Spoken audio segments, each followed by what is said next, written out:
Hello, good morning everyone. So objectives. Number one, discuss the elements of music of medieval period.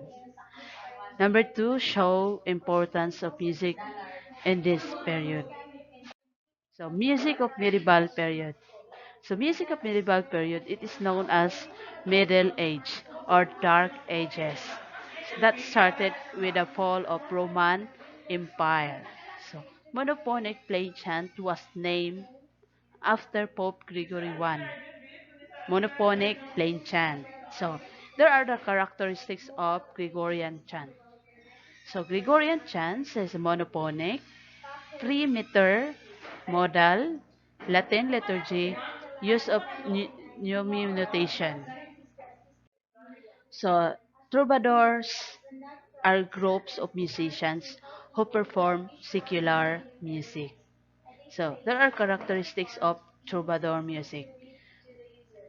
First is usually monophonic. Second, sometimes with improvised accompaniment. Third is tales of chivalry and courtly love.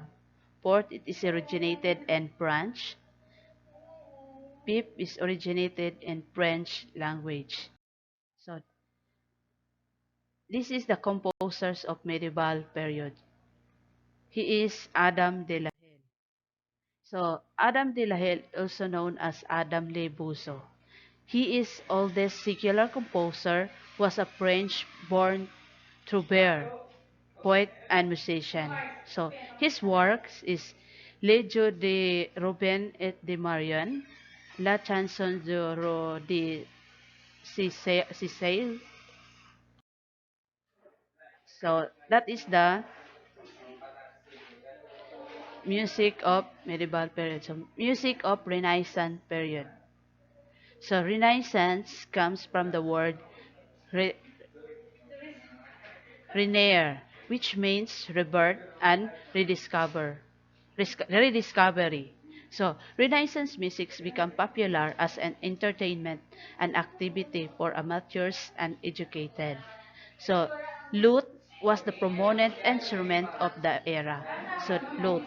This era was also known as the golden age of a cappella or choral music. There are characteristics of Renaissance era. Number one is mostly polyphonic. Number two, imitations among the voices is common. Number three is use of word, painting and text, and music. Number four, melodic lines move in a flowing manner. Number five, melodies are easier to perform. So that is the characteristics of Renaissance era. So, vocal music. Number one, mass. Mass is a form of sacred musical composition that sets text of the Eucharistic liturgy into music. So there are characteristics of the Mass. Number one is polyphonic. Number two, may be sung in a cappella or with orchestral accompaniment. So pwede siyang kantahin with or without accompaniment. So number three is text, maybe syllabic, pneumatic, or melismatic. So there are five main sections of Mass. Number one is Kyrie, or Lord have mercy, Gloria, glory to God in the highest, Credo, I believe in one God, Sanctus and Benedictus, holy, holy, and blessed is He. Agnus Dei, Lamb of God. So, are you familiar with this music? So, as a Catholic, you are familiar with this music in our church. So, number two is Madrigal. So, madrigal is a secular, vocal polyphonic music composition which originated from Italy. It is written and expressed in a poetic text and sung during courtly social gathering. It is the most important secular form during the Renaissance period. So there are characteristics of madrigal. So polyphonic, sang a cappella, through compose, frequently in 3 to 6 voices. So, number one composer is Giovanni Pierluigi da Palestrina.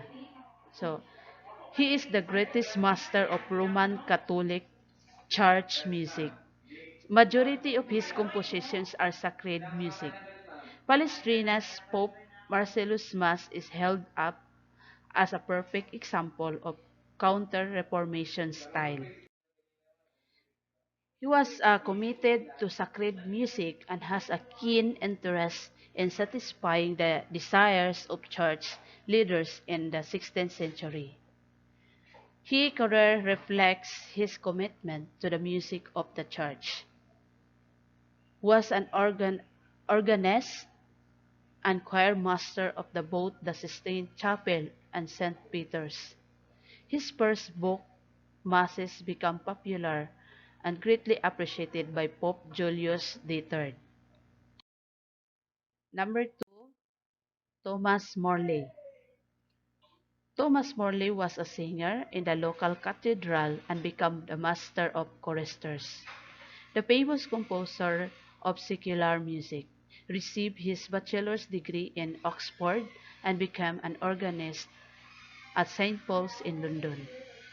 His musical Transalpina, a collection of Italian madrigals, was published by Nicholas Junge that made significant contributions to the history of music.